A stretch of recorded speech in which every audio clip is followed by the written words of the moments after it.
Welcome to Daily Politics on Trust TV. On this program, we discuss issues around politics, policy, and governance. I am Shehu Sani. Now, former governor of Kaduna State, Nasir Rufai, had in 2015, upon assumption of office, approached the World Bank with a $350 million loan to fix more than 200 schools in a state of disrepair with an interest rate put at 3.7% for the $260 million and 2.2% for the $134 million at that time. Now recall that the National Assembly in 2017 rejected the loan request, as all the three senators representing the state then, Senator Shehu Sani, Senator Suleiman Hunkwi, and Danjumala, refused to endorse it after faulting the rationale, citing the state's weak financial outlook after perusing details of the cost-benefit analysis, which they concluded was not viable. Now, this stand eventually cost the two senators representing Kaduna North and Central, Shehu Sani and Suleiman Hunkwi, their respective seats, as the then Governor Arafai worked towards denying them a return ticket, and instead anointed Ubasani, who is now the incumbent governor, as a replacement for Shehu Sani. Before then, Kaduna State debt profile was put at $226 million. And after Senator Ubasani, who eventually became Senate Chairman on Banking and Finance, paved the way for the procurement of the controversial World Bank loan and another 15.5 million Chinese loan facility, Debt Management Office (DMO) posted a state external debt profile at $570 million as of 2020, only second to Lagos. However, in what appears that things are falling apart between former Governor Arafai and his successor and loan facilitator Ubasani, the latter has told a gathering last week he is finding it difficult to pay salaries. A substantial amount of the state-federal allocation goes to servicing accumulated debt profile of $587 million and 85 billion naira, an additional 115 billion naira contractual liabilities inherited from his predecessor, Arafai. It is against this backdrop we'll be engaging former Senator Shehu Sani, who seems vindicated on his earlier stand on the $350 million loan request, and also made effort to reach out to the spokesperson of the immediate governor, Nasir Rufai, Muyiwa Adeke, who could not be able to confirm appearance at this point. And together we'll be looking at the impact or otherwise of the Kaduna State debt burden on the ordinary citizens and overall development of the state. Thank you for joining us. Thank you for having me. Right.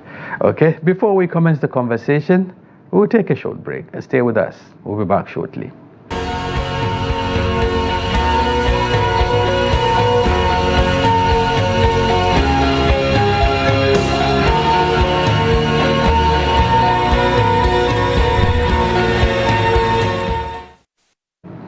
Thank you very much for staying with us on Daily Politics. And once again, thank you for coming, Comrade Shehu Sani.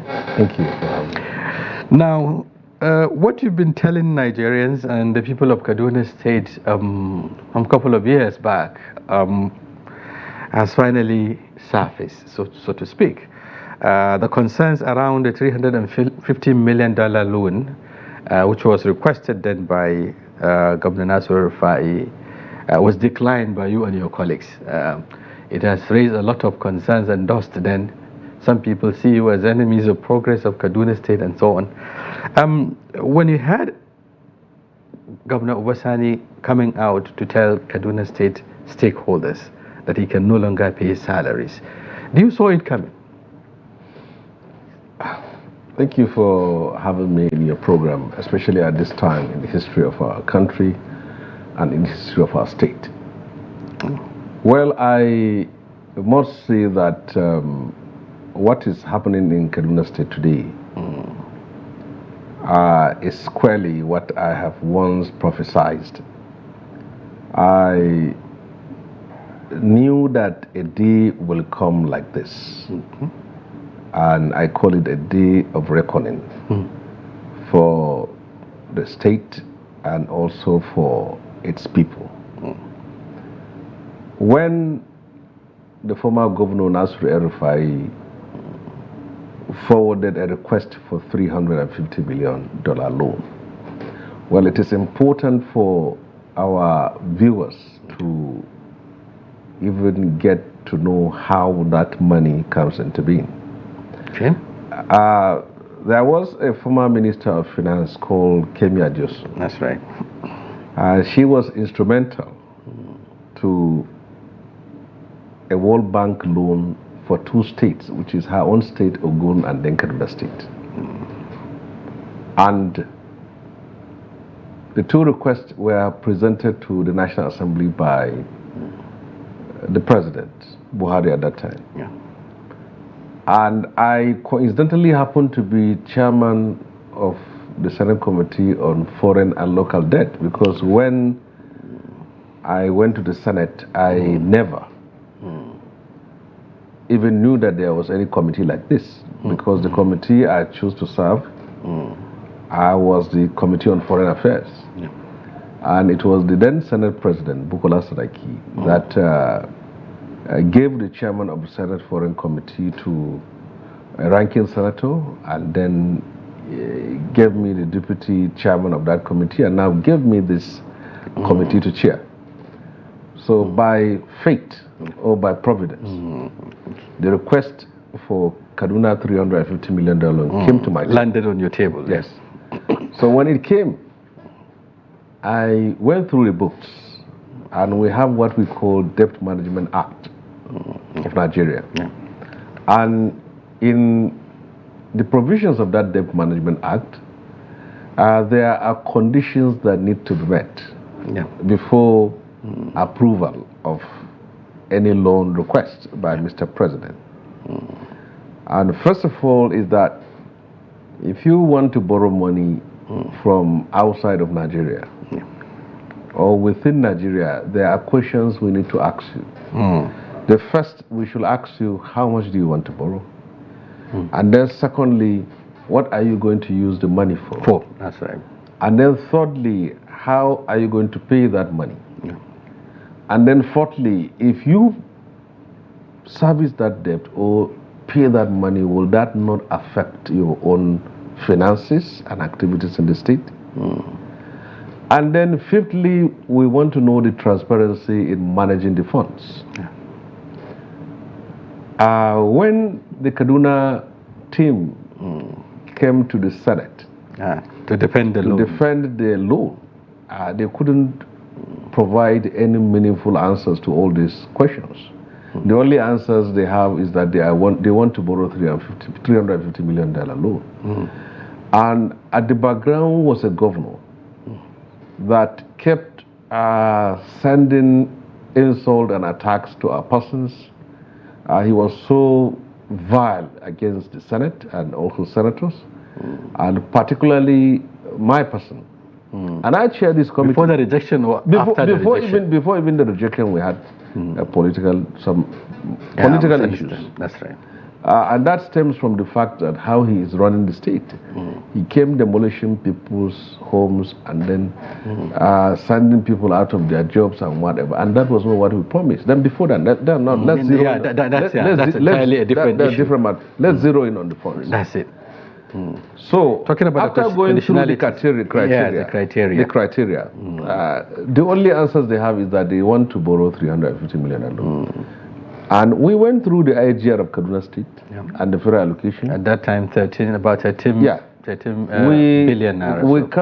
We tally it to the point that if this money is given to Kaduna State, there will be issues as for the payment. And the way he arranged it in such a way that he will borrow the money and he will use the money, and payment begins a month after he leaves office. Okay. That was the way. Is it by design, or that's how the structure is? Well, that is how he designed it. You understand?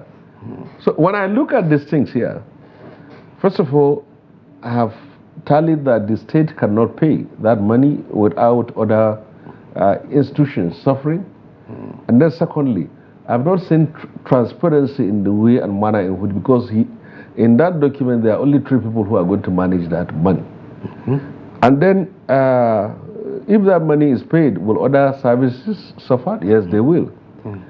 And after going through this, yes, we deliberated as a committee, and we came to the conclusion that if I approve this money, then the state will go into a serious financial quagmire or crisis. And as such, it will not, I knew that the problems will not come in the first, second, third, and fourth year. The bomb will explode immediately after Nasru leaves office. We're envisaging the possibility of... Yeah, because that was the time when the loan will be repaid.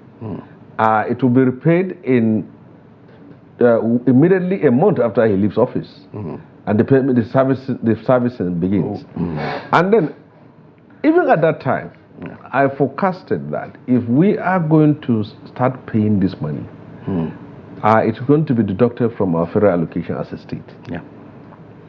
And our naira, even though the value was higher at that time, around 400 there. I knew that national currencies, when you tally them against the dollar, they will naturally be depreciating, even if it is 1 naira every day. Yeah, you're not even envisaging like 500 or 1,000. No, I wasn't envisaging that. So at the end of the day, we came to realization and then the conclusion that this money should not be approved. I had a series of delegations that came to me. The State Assembly came. Yeah, I remember. And I told them in plain language that attacks have been coming against my person, and I was given a choice. If I want to continue to remain a senator, I must approve this loan. And if I refuse to approve this loan, I will lose my seat. And I chose the latter. Also, you're told at that point plainly that you're going to lose your seat. Of course, I was told, because he went about talking. So at the end of the day, we brought the recommendation before the larger house. The larger house. And then the 2 senators who happened to be Senator Hunkwe Allah, I consulted with them. And I gave them, because in the way we do it in the National Assembly or in the Senate, if there's a loan request from your state, at least you should consult your own colleagues. So I consulted Hunkwe and consulted La. After making a clear presentation to them on the facts on the ground, Hunkwe outrightly said, this loan should not be approved. The same thing with Njumala. So there was unanimity. Yes. So I went to the General House and made presentations. And after debate, the loan was turned down. And then from there, the battle was drawn. Right, okay, the battle line was drawn. Yes, looking at your narration and explanation, because the concern then was that you gang up against the governor, you don't want him to succeed, you were trying to deny him a second chance, or second term, because there wasn't much to show to the people of Kaduna State. And he has this thirst, for changing the narratives in Kaduna. That's one aspect. You debunk that. It wasn't the reason. The reason was about the books and all of that. And then 2, why then did the loan succeed thereafter? Because shortly after you left office, Obasani, came on board and his other colleagues.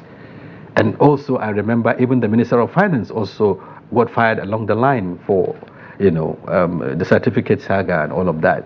So there was a new minister and all of that. And then the loan sale. Some will find it extremely difficult to understand your explanation, in the context of the approval of the loan after you left. Okay. Let me get you on this line. You see, if you are borrowing money, even as an individual, you should borrow money to invest. Either you're borrowing money for a business or your industry or for anything you want to do that you believe will generate revenue.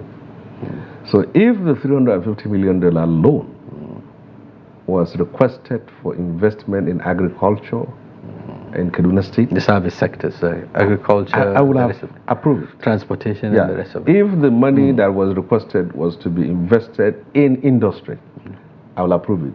If the money that will be at that time, that is requested at that time, is going to be invested in mining, I will have approved it. Or human capital development. Yes, but what I have seen is that they want money to expand roads in the cities, put solar panels, build bridges inside town, build shopping malls, and give an impression of a developed city, while 95% of our industries are dead in Kaduna, and our agricultural sector is in shambles. For all you know, the former governor off. You call him intelligent person, whatever. You never know him on the areas of agriculture.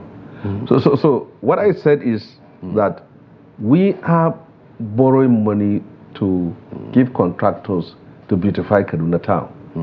And I asked, how will that beauty pay this money? I couldn't get the answer. So now, when I couldn't get that answer, the loan has to be rejected. How did the loan get approved after we left office? Now, this is what I'm saying. Even when we were in office, the House of Representatives approved that loan, headed by Dogara. Yeah, it was only that the Kaduna State, the Kaduna State members of House of Reps synchronized their position with that of the governor at that time, and they approved the loan. And I, being the chairman of the Senate Committee on Local and Foreign Debt, I refused to. So you single-handedly denied, so to speak? Yes, I did. I did. And I consulted with my two, and then we denied the loan. Yes. After that, when we are about to leave office, some months or a year before we leave, the former minister, Kemi Adeosun, was changed by Zainab Shamsuna. Zainab Shamsuna being close to Nasir El-Rufai.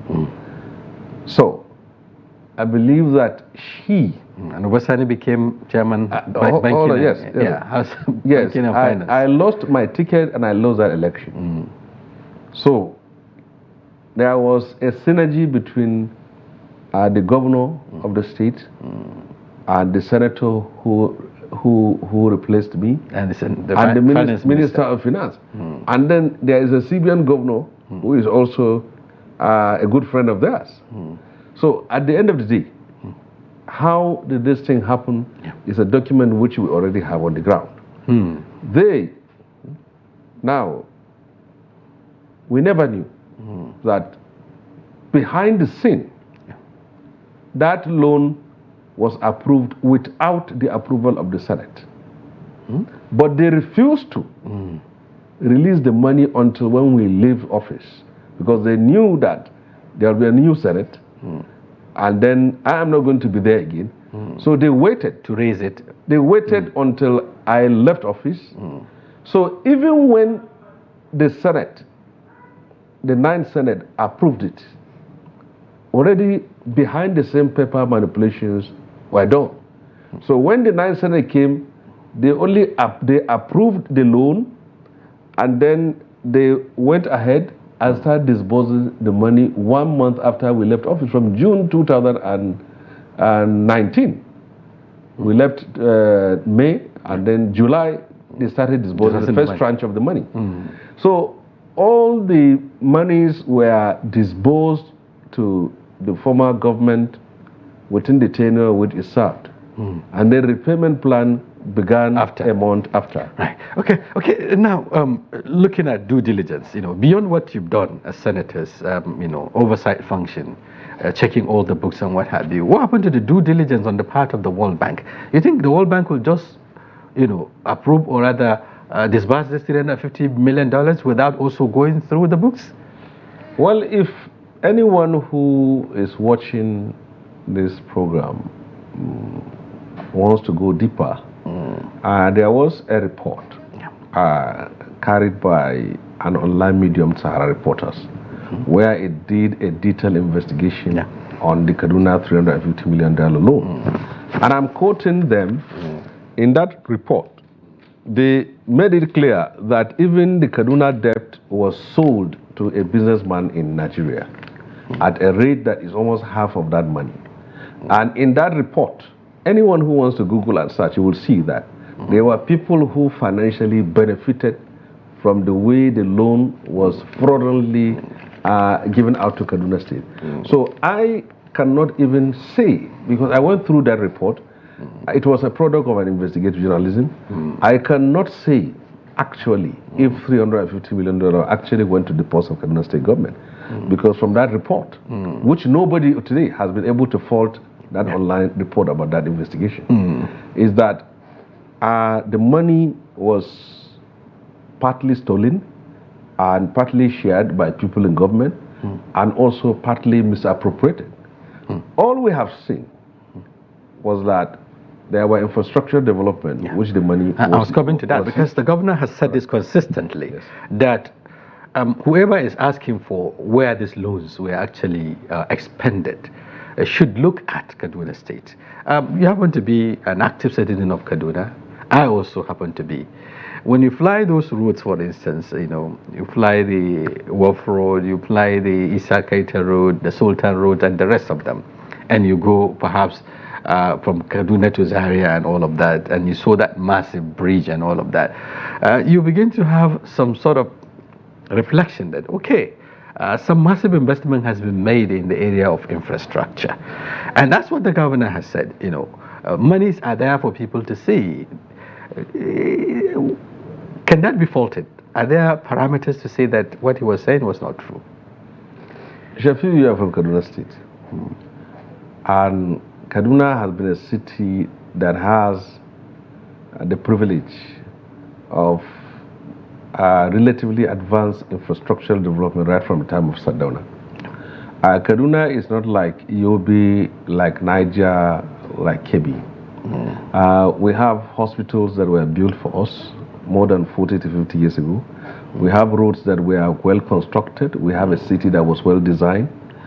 Before you even talk of ShopRite, we had Kingsway, we have Chalarabs, we have even though they were not functional at that time. Even at that time, we grew up in a city where we open taps and then get water. Especially we the have World Bank electricity project. Yeah, I don't come from a rural area. I come from Kaduna State. I was born inside Kaduna City.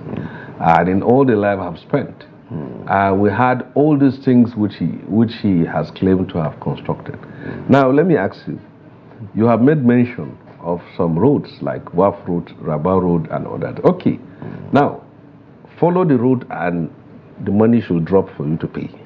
Or climb those bridges so that money should drop and then for you to pay. You didn't. But is infrastructure not necessary? Because hold on now. Okay. What infrastructure is more than water? Kaduna doesn't have a pipe-borne water. What infrastructure is more than hospital? Go to the state of hospitals in Kaduna State and see what they are. What infrastructure is more than education? Just Google and see the image of where these Kuriga students were kidnapped. See the kind of school that is there. It's there on the internet for anybody to see. Now, can you tell me that education, health, water, sanitation, all these things are not areas where the government has invested? You only build roads and shopping malls and then bridges. Now, you see, before you have a Dubai or a Singapore city, as lavish, as glorious, as fanciful as it is, there are industries that work. 95% of Kaduna industries are dead. You go to Kakuri, see the textiles, see even the flour mills, see the paper mills, and all those things are dead. If you have invested that money there, people will be working, and revenues from that will be used to build. To pay but it's like now, you have borrowed money to decorate your house. You bought new sofa, new TV, you have new ceiling, interior decor, and you spend so much money. And when it comes to issue, when it comes time for you to pay, you are telling people to come and see how beautiful your room is, or how beautiful your living room is, or the kind of bed you bought. So it's like you borrowed money to buy gold, you borrowed money to buy diamonds, and then you wear them, and then you give a false impression of what you are. This is what we did in Kaduna State. Kaduna State, 350 million was not invested in businesses that will generate revenue for the payment. It was partly, because I can't even say, I didn't see anything in Kaduna State that is worth $100 million.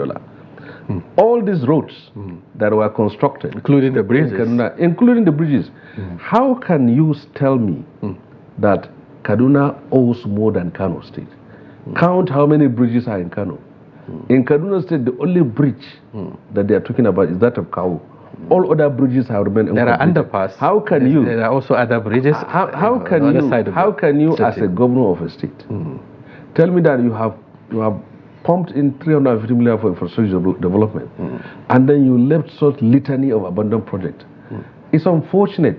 If Kaduna State had listened to me, we couldn't have found ourselves where to.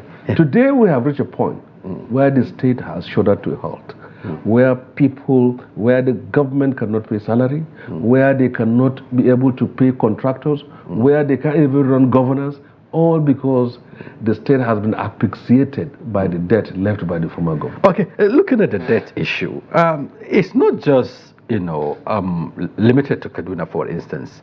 And every Nigerian know that there are reasons why today debt servicing has quadrupled, for instance.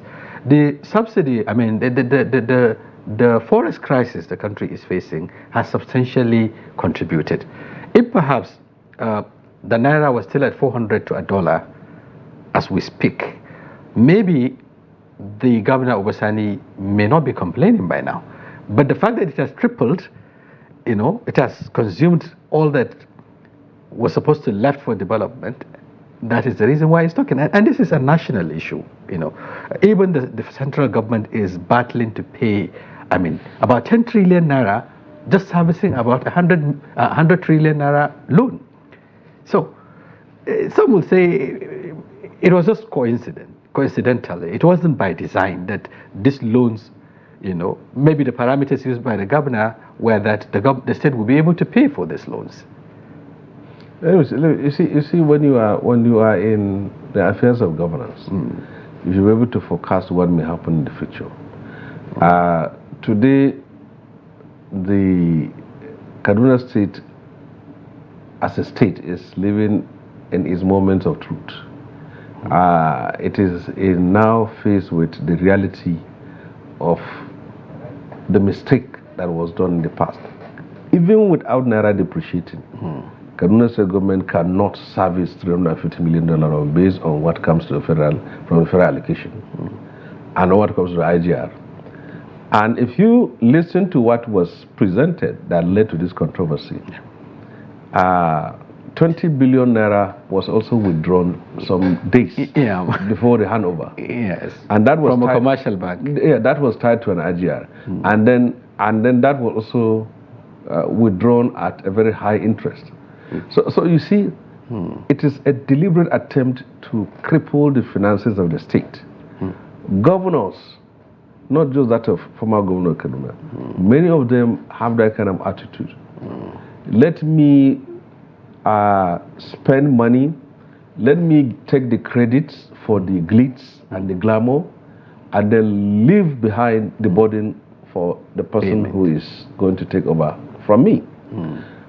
It's just like what happened at the national level.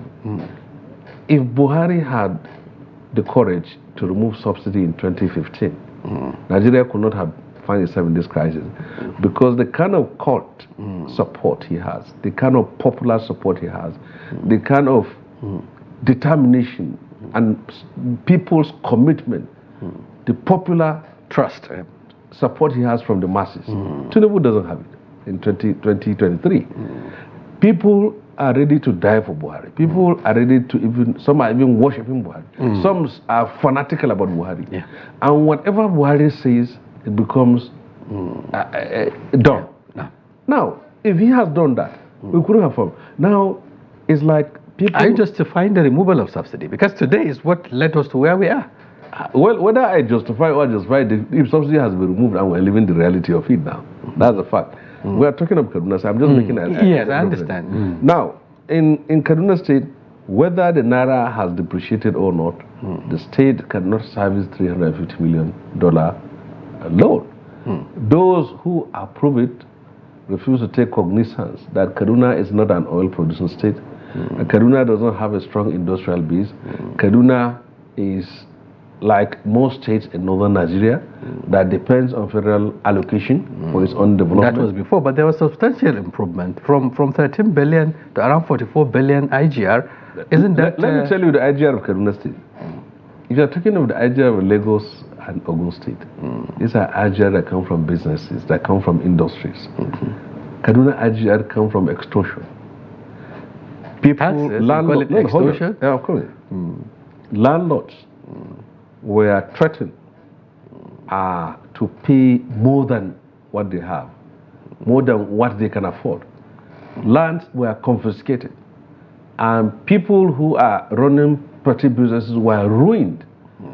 There is a kind of compulsion on people who are struggling with their lives to pay money to the government. Where is to pay taxes? Isn't that taxes, constitutional? But I thought that taxes should come from industry, taxes should come from businesses, taxes come from commercial activities, and they're all dead. So all the taxes that come and IGR now pushed to the ordinary. It's all about land, it's all about property, it's all about, that is all the IGR that came. All, even Coca-Cola, I couldn't verify it, but I have learned that even Coca-Cola left Kaduna State because of exorbitant tax regime. Kakuri industrial is hub. The industrial hub of Kaduna State, where all the industries that have been in this country for more than 5 to 6 decades have been operational, but now it's almost a ghost town. So you actually say, where is this money going to come from? So people of Kaduna were pressed, were dehydrated for an IGR, and now at the end of the day, 2 days before a man leaves power, he collected 20 billion and then tied it to an IGR. Is that fair? It's not fair.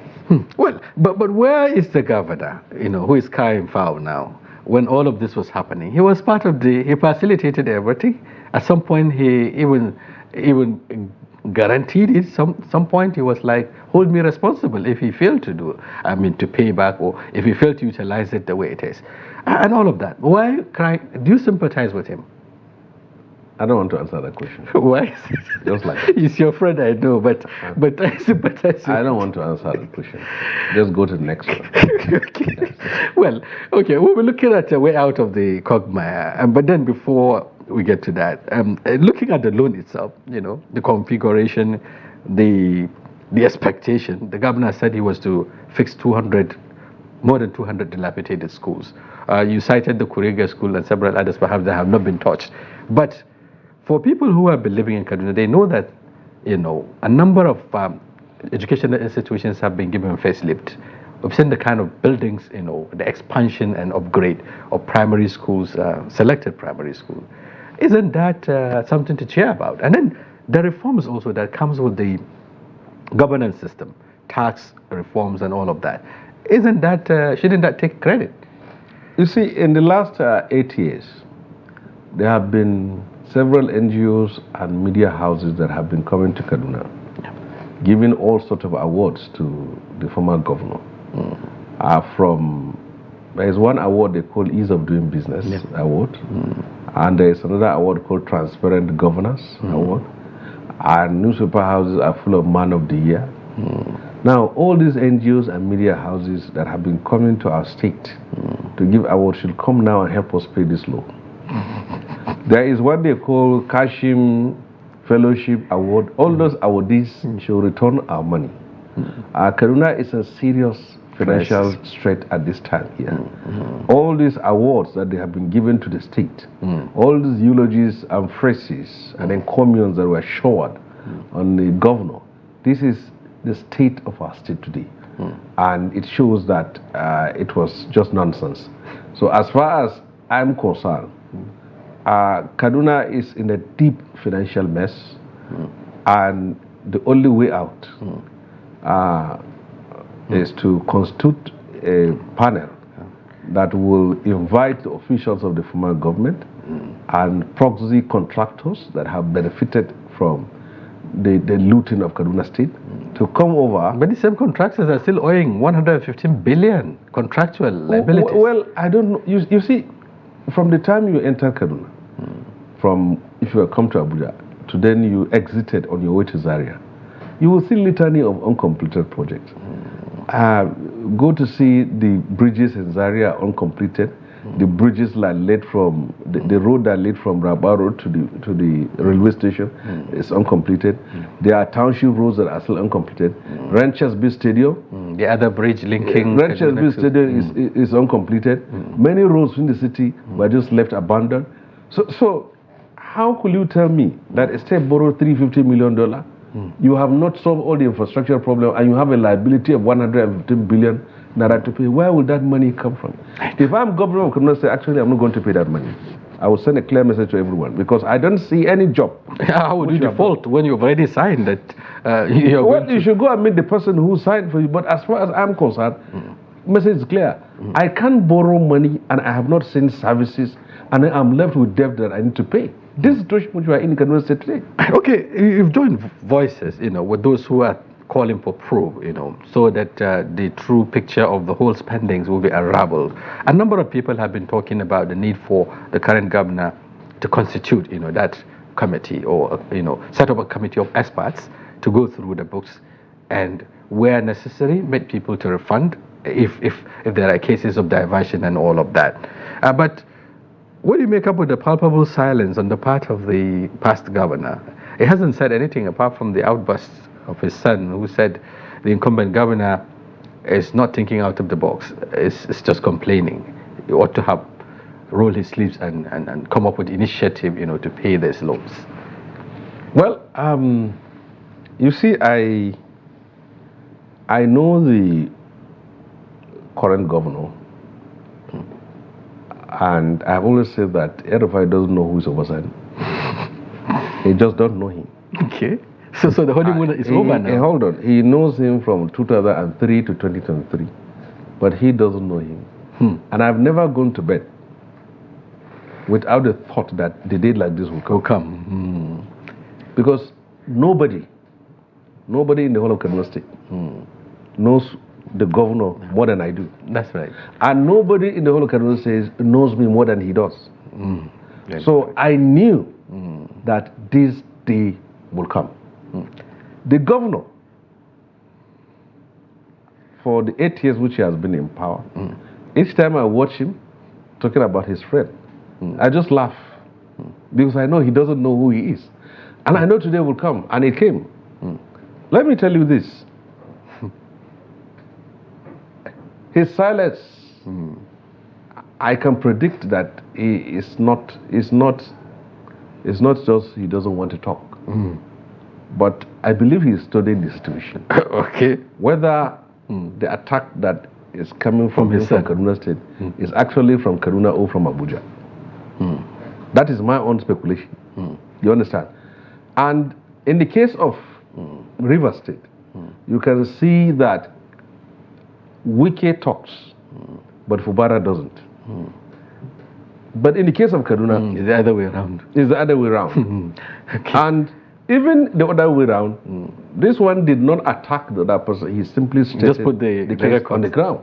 And by bringing that open, I know that, but I knew that when his own friend will respond, when he's going to respond, he's not going to stay. He's not going to direct his missiles only to the governor of the state. He's going to direct his missiles to Abuja. And I can tell you in clear terms that a battle line has been drawn and is going to continue until the end of the tenure of this administration. So anybody wasting his time to say he wants to reconcile A and B is simply wasting his time. Nothing is going to happen. Well, even though the people of Kaduna State wouldn't want it that way because they would be the ones to suffer. But then, let me get, do you have hands, do you see the hands of this Abuja also in all of this? Because all of this is coming shortly after RFI, has made some body languages, moving, trying to get some like minds or, coming out to show some sort of interest, for 2027. Why is it coming now? Well, you see, the former governor of Kaduna State came from a different background. The present governor came from a different background. Okay. And I know that this governor will go back to where he comes from. after he was able to get what he wants from Okay, I was about to talk about, because all over the place he's been with him, yes. all the while. And I know that will happen. Okay. I don't have that patience to be loyal to any person when it comes to issue of my own principle and conviction. And I don't also have that patience to keep quiet when things go wrong. And I don't have that patience to remain calm when things are not going right. And I do not have that kind of loyalty that I will be so submissive and surrender my conscience because I want to achieve something. I don't have that kind of loyalty. I don't have the loyalty to which I will mortgage my conscience, my conviction, my principle, my ideology, because my friends wants me to behave like that. I will not do that. But I know from day one that Nasiru does not know who his friend is. And his friend knew that I know who he is. And I knew that a day like this will come. And it has finally come. Okay, to get out of this, because, when the elephants fight, they said the grass suffers. Kaduna State people are the ones suffering. Salary, is becoming difficult to pay. No new projects are coming. Even though some are also wondering, where is the 7 billion naira coming from? The one that is going to be used to finance the banquet hall that is being constructed. If you said, okay, you don't have money to pay, salaries, and yet you're coming up with a project worth 7 billion naira. Is it reconcilable? Well, I don't know how much the project of that construction of that banquet hall is, but I don't see banquet hall as a priority in our state. That's right. Looking at the situation in which we find ourselves. But I don't know even if it's up to, because I just can't pick anything online and say this is what it is. But I can tell you that my pain with all this crisis is that most of the people who benefited from loans that came from Kaduna State, loans that were incurred in the name of Kaduna State, are not people from Kaduna State. The contractors, most of them are not from Kaduna State. People who were given appointments and consultants, most of them are not from Kaduna State. And today we are left with a problem. I can ask you, Kaduna has the largest number of public properties constructed from colonial time to time of Sardauna and beyond. All these public buildings, all these public even though quarters, obsolete, a number of them obsolete, were sold. But were sold. I myself cannot mention 5 people whom I know from Kaduna State that have benefited from that. And up to today, Kaduna State has not published the names of beneficiaries of these houses, which happened under the government of National Unified. Right, okay. So in this sense, I'm just telling you the fact that there is virtually no transparency in the way the state was run for 8 years. Okay, we have to go, but I'll just give you a minute, perhaps to tell us what can be done to salvage the situation. We are in a mess, just like you said. So, but how do we get out of it? Well, first of all, the President and Commander-in-Chief, President Ahmed Bola Tinubu, has to help Kaduna State. Okay. If not, our people will seriously suffer. How would he help? He has to help us in seeing a way in which how he can help us get out of this debt. Okay. That is one. But the most important thing is this governor of the state must have the courage to set up a panel of inquiry that will invite government officials who have left office and invite contractors and scrutinize this debt and see how much we can recover from contractors who have either run away, who refuse to do the job, or who left abandoned projects. And government officials who also enrich themselves from Kaduna State resources. So this is what we need to do. Thank you very much, Comrade Shehu Sani, a former senator representing Kaduna Central, for your informed perspectives and for giving us, details about this controversial debt burden, afflicting Kaduna State. Thank you very much once again for coming despite the short notice.